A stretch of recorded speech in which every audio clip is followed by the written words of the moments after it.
Hello and welcome back to my channel. I'm Duncan and this is the Noon 66 pinhole camera. In today's video I'm going to be discussing what it is, why I bought it, how I work with it, and most importantly, is it actually any good?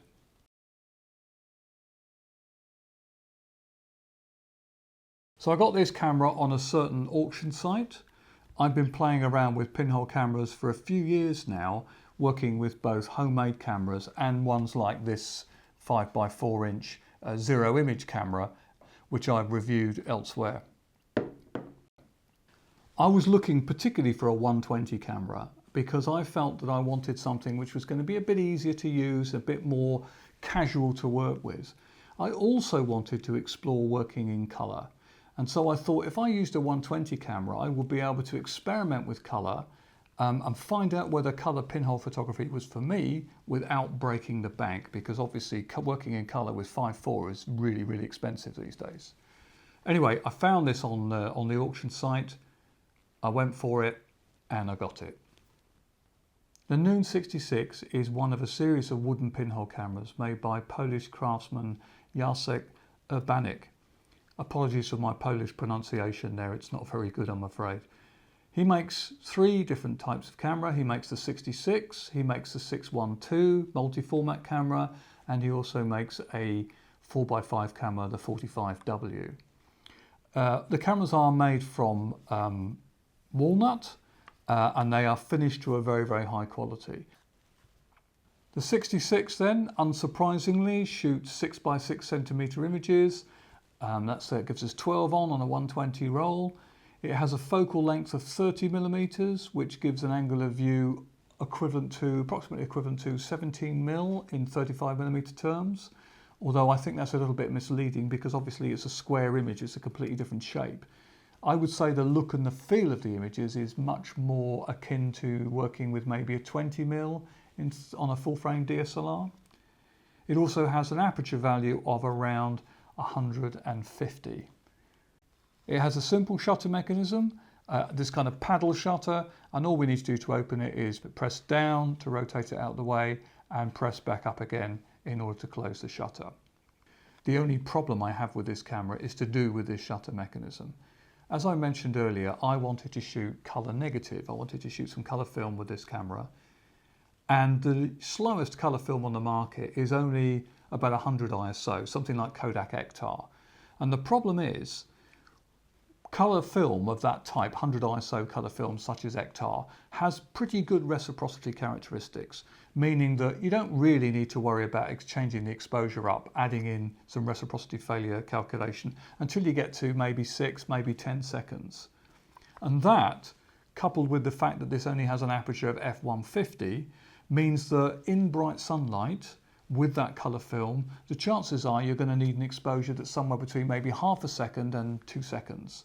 It's very difficult to accurately control the exposure for just half a second, 2 seconds. And while you're doing that, it's very difficult not to knock the camera, shake the camera on the tripod, or it's very difficult not to get your fingers in front of the lens. Now, if you're shooting for a longer period of time, 10 seconds, 15 seconds, that time is irrelevant. But if you're shooting for very short exposures, as the colour negative is forcing me to do, then I'm finding it very difficult to get controlled exposures.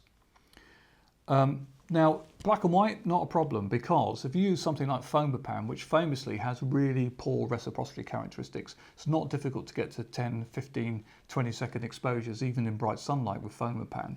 Or you might use a very slow film like I'm going to, Rolly RPX 25. Then we don't have a problem. We can have those longer exposures. If I'm working with colour indoors or in lower light and I can use those longer exposures, again, it works fine, no problem. It's only really in those situations where you're using colour film in bright sunlight that controlling the exposure becomes difficult. Unfortunately, that was kind of why I bought the camera, but there we go. Next then, I'm going to load the camera, but before I do that, consider subscribing to the channel. If you're enjoying this content, then liking, subscribing, commenting, sharing this video will help me to grow the channel and present you with more material like this in the future. Loading is a fairly straightforward affair then. The back is held on with these metal clips. This is actually a second edition of the Noon 66. Earlier models had a kind of wooden thumb screw arrangement to hold the back on, but these clips are quicker and easier to work with. So we'll take the back off, and then inside the camera we need to make sure that our take-up spool is on the left-hand side, and we put our fresh film on the right-hand side. I'm going to load it with Rolly RPX25. I figured out that this film is a kind of sweet spot for giving me sensible exposure times, controllable exposure times in good, strong daylight. Tomorrow happens to be Worldwide Pinhole Photography Day, and the forecast for tomorrow is for bright sunshine, so this film really fits the bill. Okay, let's take it out of the packet.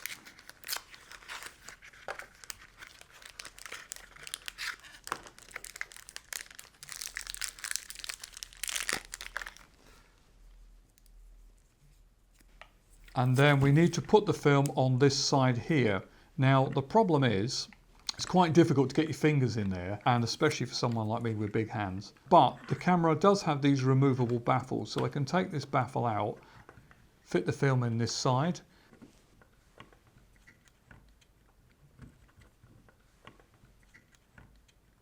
and then put the baffle back in, and it's much easier to do that. We just need to be a little bit careful that we keep the tension on the film while we're putting that baffle back in. And then we can pull the film across, tuck it into this side. As soon as we got that tension on there, we can put the film back on.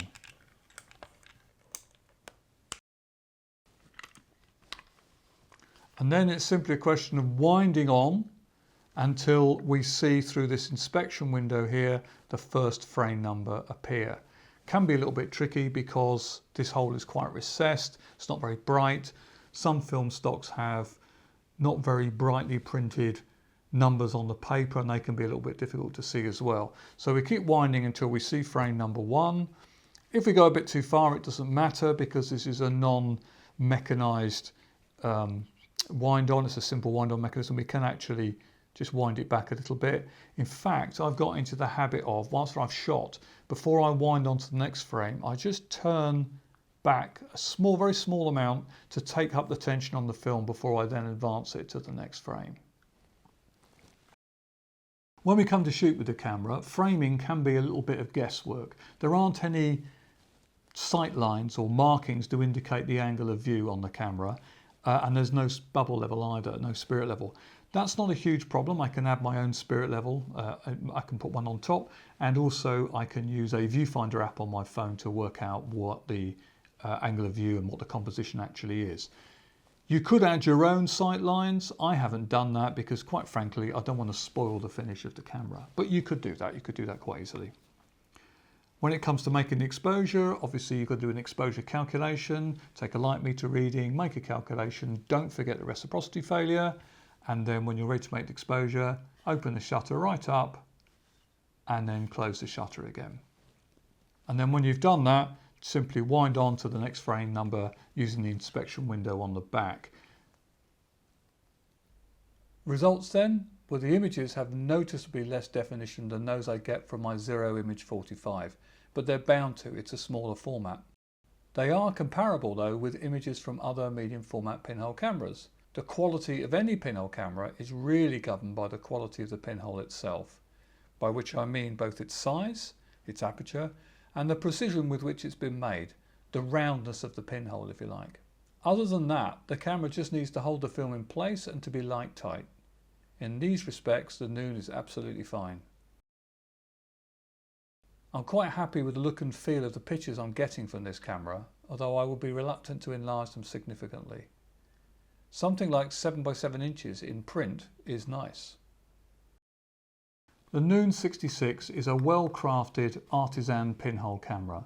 In fact, one of the reasons why I'm so enamoured with this camera is the quality of the finish. It looks good, it feels good, it's very definitely an object of desire. If you want one of these, well, there is a Noon Cameras Etsy site, but unfortunately at the time of recording, all models of the camera appear to be out of stock. In fact, if you click on any of the links, it just takes you to a page that says product no longer available. And this is a shame. So Jacek, if you're out there, I hope you're okay, and I hope you're busy making some more of these cameras. In the meantime, if you come across one of these used, or even better, the 612 multi-format variant, I would say buy it. You won't be disappointed. So there we go. That's the Noon 66 pinhole camera. Thanks for watching, and I hope you'll come back and see me again soon.